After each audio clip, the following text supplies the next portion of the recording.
Recent developments in the Middle East indicate a shifting landscape in regional alliances and security. The U.S. has intensified its actions against the Iranian-backed Houthis in Yemen, launching multiple airstrikes between March 15th and March 16th. The Trump administration has stated its intention to maintain pressure on the Houthis, prompting a reaction from Tehran. Iran appears to be distancing itself from the Houthi group as these U.S. airstrikes increase. Iranian state media quoted a commander in the Islamic Revolution Guards Corps, Major General Hossein Salami, who asserted that Yemen's Houthi resistance movement makes its decisions independently, and that Iran is not involved in these decisions.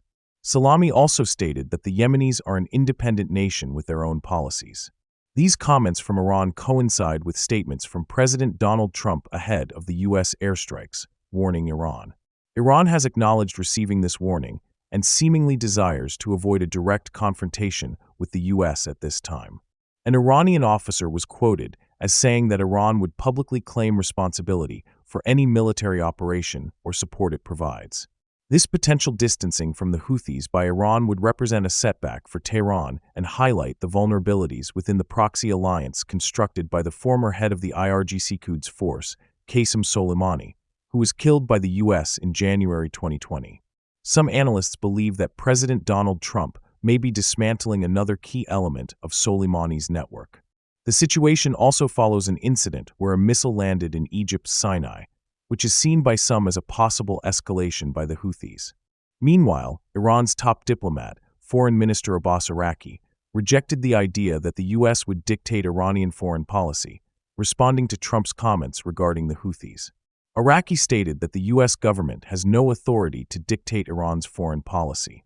Despite this firm stance against U.S. influence, Iran has indicated a willingness to engage in dialogue with European countries based on mutual respect and shared interests, according to Iranian state media IRNA. This suggests a nuanced approach where Iran is avoiding direct talks with the U.S. while remaining open to discussions with European nations. Some observers believe that Iran's current strategy reflects a desire to insulate itself from the repercussions of Houthi actions and an unwillingness to confront the U.S. directly.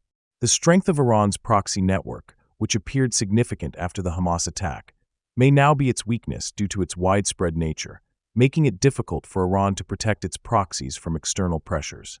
In separate news, Israeli Prime Minister Benjamin Netanyahu has announced his decision to fire Shin Bet chief Ronen Bar. Netanyahu informed Bar of this intention, stating he would bring the matter to the cabinet for approval this week to end Bar's term. Sources within the Prime Minister's office indicated that Netanyahu initially tried to persuade Bar to resign, but proceeded with the decision to fire him when Bar refused. Netanyahu explained in a video statement that he had increasingly lost confidence in Bar over time and that trust in the head of the domestic security service was especially vital during wartime.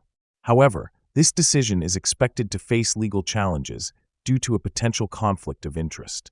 The Shin Bet has been investigating allegations involving close aides of Netanyahu, who work at the PMO, concerning their alleged dealings with Qatar. The Shin Bet also reportedly investigated claims that a spokesperson for the Prime Minister leaked misinformation to foreign media during the war. Ronen Bar responded by stating that the head of Shin Bet must have the trust of the Israeli people, which forms the basis of his actions and decisions. He argued that the Prime Minister's expectation of personal confidence and trust contradicts public interest and violates Shin Bet law and the organization's values. Bar, who has taken responsibility for the Shin Bet's failings leading up to the Hamas attack on October 7th, has been advocating for a national commission of inquiry into the failures of the government, the IDF, and security agencies. This stance contrasts with Netanyahu's refusal to establish such a commission and his lack of assumed responsibility for his role as prime minister for a significant period. Opposition leader Yair Lapid criticized Netanyahu's decision, suggesting it was motivated by the Shin Bet's investigation into his close associates and their connections to Qatar. Lapid commended Bar as a professional who had been leading negotiations and deemed his dismissal at this time irresponsible and lacking commitment to the hostages' fate. Lapid further stated that Netanyahu was prioritizing his private interests over national security and would not succeed in blaming the security agencies for the failings leading to the October massacre, for which he believes Netanyahu is primarily responsible. Lapid announced that his party would appeal to the court against Barr's dismissal. Conversely, members of Netanyahu's coalition have reportedly welcomed the decision. In other developments, the U.S. Special Envoy to the Middle East, Steve Witkoff, addressed a proposal from Hamas, describing it as a non-starter and totally unacceptable in an interview. While Witkoff did not disclose the specific reasons for its rejection, he mentioned a previous compelling bridge proposal discussed at the Arab Summit that involved the release of 5 living hostages, including Eden Alexander, and a significant number of Palestinian prisoners held in Israeli jails. Witkoff noted that Israel was informed about and advised on this earlier proposal beforehand. However, after waiting 2 to 3 days for Hamas's response, which he characterized as their usual pattern, the U.S. received an unacceptable reply. Witkoff also issued a warning to Hamas, stating that an opportunity for them is quickly diminishing. He emphasized the significance of the recent U.S. strike on the Houthis, suggesting that what happened with the Houthis yesterday ought to inform as to where we stand with regard to terrorism and our tolerance level for terrorist actions. He urged Hamas to become much more sensible in their approach. Witkoff's statement implies a direct link between the U.S. response to the Houthis' actions and its stance towards other groups engaged in terrorism, including Hamas. This indicates a firm U.S. position against terrorist actions in the region.